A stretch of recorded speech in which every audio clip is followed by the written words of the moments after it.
Здравствуйте, здравствуйте. Пятый съезд Санкт-Петербургского объединения «Модуль Мастер». Собралось много людей в помещении. Вот собралось, не собралось. Не, поехало все.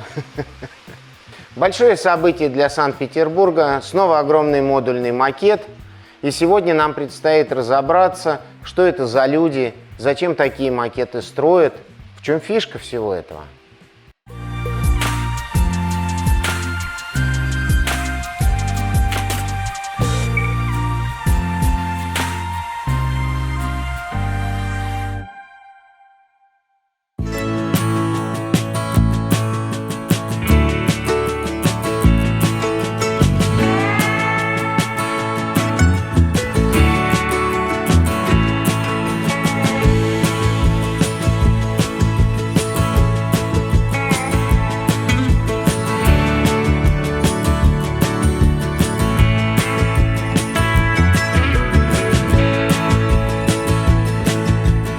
Вообще, мне еще 8 лет подарили уже профессиональную железную дорогу.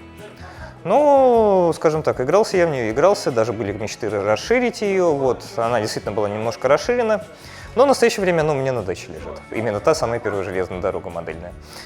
Еще в студенческие годы ездил проводником в студенческом отряде проводников, и как-то после возвращения из очередного рейса пришел в магазин «Юный техник», увидел, что там продаются вагоны, очень похожие на те, на которых я ездил, именно вагоны стандарта РИЦ, ну, очень похожие.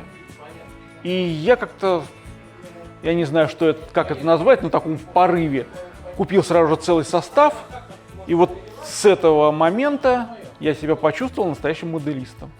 Наверное, это у многих так вот было. Мне когда-то давно, в советское время, когда мне было лет, наверное, 7-8, мама в ДЛТ, я ее уговорил, купила набор, ТТшный набор, стандартная в то время железная дорога, 2 стрелки, 2 локомотива, 4 вагона, блок питания.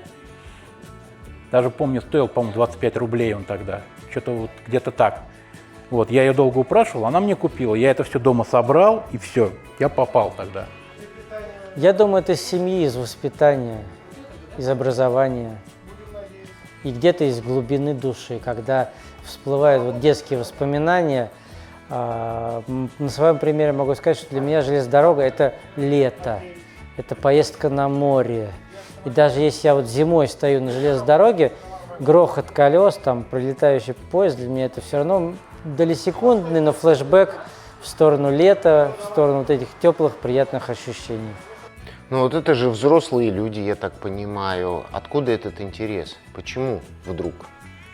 Сложно сказать. У кого-то это с детства возникает, у кого-то с течением лет, как бы. Кто его знает? Но первые 40 лет детства самые сложные. Никто это не отменял, поэтому и катаемся. Ну тебе теперь полегче? Ну, у меня есть где покатать. Конечно, да. Дома такого не покатаешь, а тут да. Каково это быть-то женой моделиста?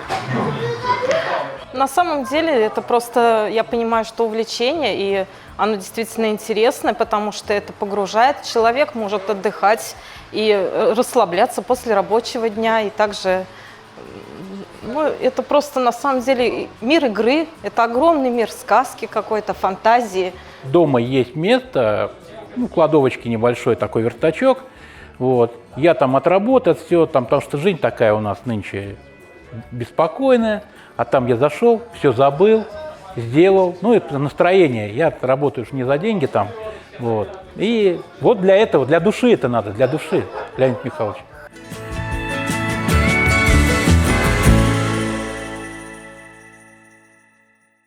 Александр, а вопрос очень простой. Что такое модуль-мастер? Что за люди? Чем занимаются? Модуль-мастер – вопрос достаточно обширный с точки зрения всего бытия своего. Но конкретно в нашем случае это объединение людей, любителей, фанатов, так или иначе связанных вот с железной дорогой, с моделированием, а конкретно с макетированием. Людей, которые хотят конкретно покатать паровозики по конкретному макету.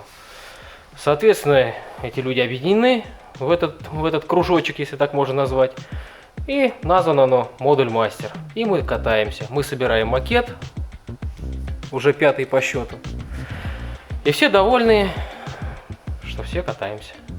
Модуль Мастер, в принципе, как движение, был логическим продолжением того, что назревало. То есть в Москве уже достаточно давно, как и в Питере, существовали объединения различные по масштабам, да, и назрела необходимость не просто все это там по кладовкам и полкам прятать модели, а уже все-таки собираться, катать и катать с удовольствием на чем-то таком вот качественном. Ну, модуль мастер я пришел где-то года 2-2,5 назад на Садовой 55. Ну, я раньше бывал, там только открылось, вот, и ребята говорят, включайся.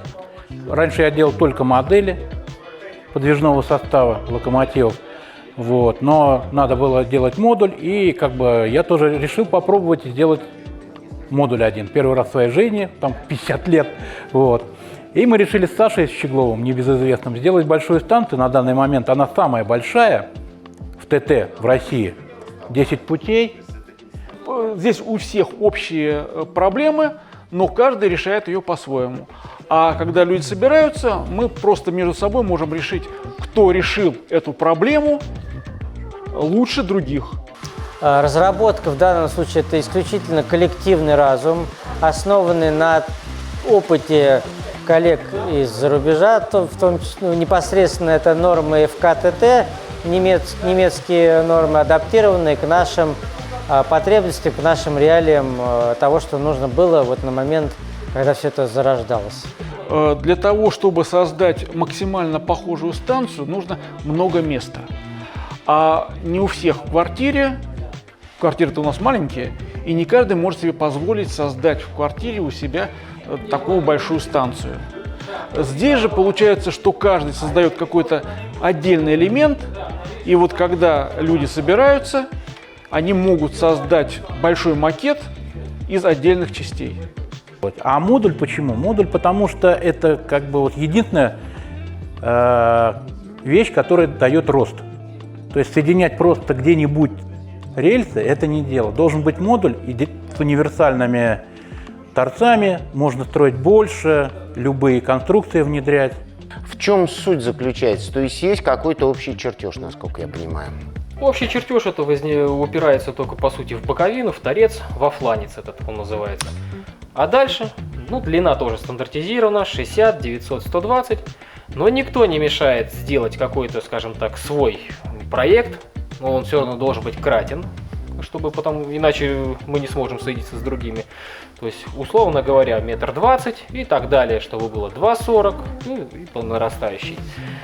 Любой абсолютно творческий проект может быть реализован, абсолютно любой.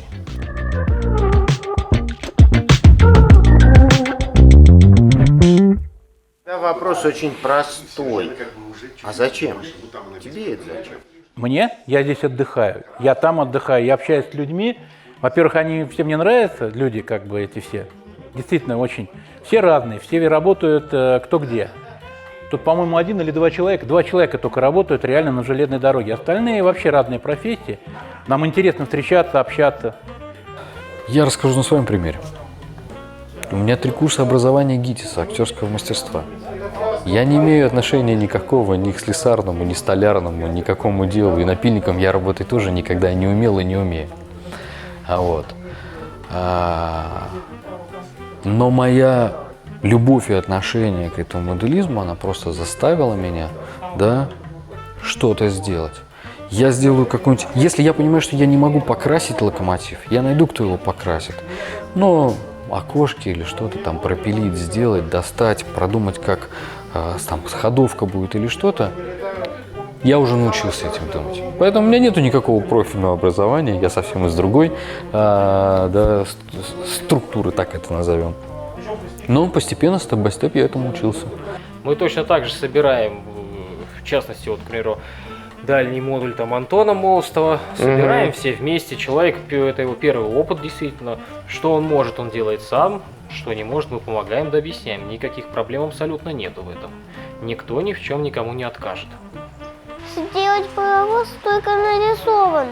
Я могу только нарисовать паровоз. А потом ты научишься? И не знаю. Ну, дети действительно частенько приходят с советом, бывает даже частенько, иногда даже родители приходят, а иногда даже просто взрослые, которые хотят этим заниматься. Вот, все начинают как бы спрашивать, где это взять, насколько это дорого стоит, вот такие вот банальные, такие, казалось бы, для нас моделистов вопросы, да, но действительно людям нужно это объяснять и показывать. Ну и вот как раз-таки основной задачей центра была как раз-таки популяризация железнодорожного моделизма в целом. Обязательно дам совет, обязательно. И ко мне уже обращались в этом плане, но не знаю, как там дальше все развернулось дело. Но во всяком случае много людей интересуется, когда видят это все, тем более в интернете, ВКонтакте это все выкладывается, много людей это видят, вот, и задают вопросы, да, мы отвечаем. Да, я мало что-то делаю, там, руками какие-то, да, минимальные вещи. Но что-то, если я знаю, где что можно достать, что сделать, как собрать, куда обратиться, где помогут, пожалуйста, это тоже опыт, который я уже прошел. Опыт приходит через руки. Поэтому я прошел какой-то жизненный путь, я знаю что-то, я его передал. Ну, секретов никаких нет. Я не шкаф и не музей, хранить секреты от друзей. Хотел бы пригласить новых участников, как бы, те, кто сомневается, все-таки стесняться не надо. Welcome, двери открыты, приходите, стройте макеты. Это действительно интересно. И катайте свои паровозы. Вы по такому макету нигде не прокатите, ни в какой квартире, у себя дома или у своего соседа. Нету, к сожалению, у нашего большинства таких квартир. Приходите, покатайте. И новое общение, безусловно, и увлечение свое поддержите.